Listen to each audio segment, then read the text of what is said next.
कहानी शुरू होती है एक छोटे और बेहद सुंदर से गांव से जिसका नाम था मस्ती नगर। इस गांव के लोग हमेशा मुस्कुराते रहते, हर वक्त मजाक और मस्ती में डूबे रहते थे। लेकिन इस हंसी खुशी के पीछे छुपा था एक ऐसा काला राज जिसने पूरे गांव की रूह तक को दहला रखा था। मस्ती नगर से कुछ ही दूरी पर बहती थी एक छोटी सी नदी, नील नदी। गांव के लोग दिन में इस नदी का पानी पीते, नहाते। सुबह होते ही नदी किनारे भीड़ लग जाती थी, लेकिन जैसे ही सूरज ढलता लोग डर से कांपते हुए अपने अपने घरों में बंद हो जाते, क्योंकि रात होते ही नील नदी के किनारे से आती थी एक अजीब सी आवाज। गांव वालों का मानना था कि इस नदी में एक श्रापित आत्मा रहती है। हर रात वह किनारे खड़ी होकर एक अनजान सा गीत गाती थी और जिसने भी उसे अपनी आंखों से देख लिया वह जिंदा कभी नहीं लौट पाया। अगले दिन उसकी लाश नदी किनारे मिलती, सिर धड़ से अलग। लेकिन असली सवाल ये था कि वो आत्मा कौन थी और वह गांव वालों को क्यों मार रही थी। गांव के एक कोने में रहता था एक लड़का, राइस्टार। वो हाल ही में मस्ती नगर आया था और यहाँ उसका एक अच्छा दोस्त भी बन गया था, ज्ञान भाई।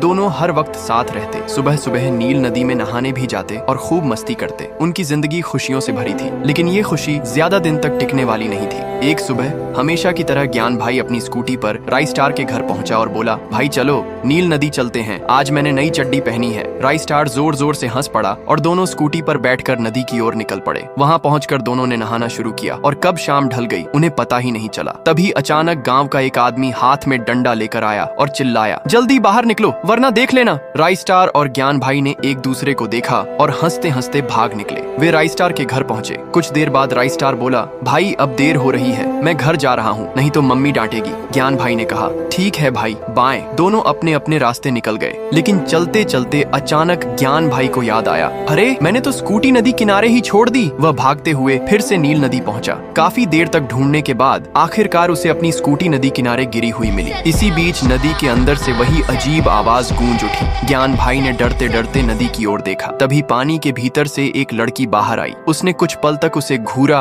और फिर अचानक गायब हो गई। ज्ञान भाई को लगा शायद ये उसका वहम है, लेकिन तभी पीछे से वही आवाज दोबारा सुनाई दी। उसने पीछे मुड़कर देखा और वहाँ वही आत्मा खड़ी थी। उसने बिना कुछ कहे ज्ञान भाई का सिर धड़ से अलग कर दिया। अगले दिन सुबह गांव वाले नदी किनारे जमा हुए। वहाँ ज्ञान भाई की लाश पड़ी थी, सिर कटा हुआ। ये खबर सुनते ही राइस्टार वहाँ पहुंचा। उसका दिल टूट चुका था। वो समझ ही नहीं पा रहा था कि ये सब हुआ कैसे। तभी वही आदमी आया जिसने कल रात उन्हें नदी से भगाया था। उसने राइस्टार से कहा, मैंने तुम्हें पहले ही समझाया था, ये नदी साधारण नदी नहीं है, यहाँ एक श्रापित आत्मा रहती है। जो भी उसे देख लेता है उसका खेल खत्म। राइस्टार ने कांपती आवाज में पूछा, लेकिन ये आत्मा कौन है और मेरे दोस्त को क्यों मारा? आदमी ने लंबी सांस लेते हुए कहा, ये कोई नहीं जानता। उस पल राइस्टार ने एक कड़ा फैसला किया, मैं इस राज को जान कर रहूंगा, चाहे कुछ भी हो।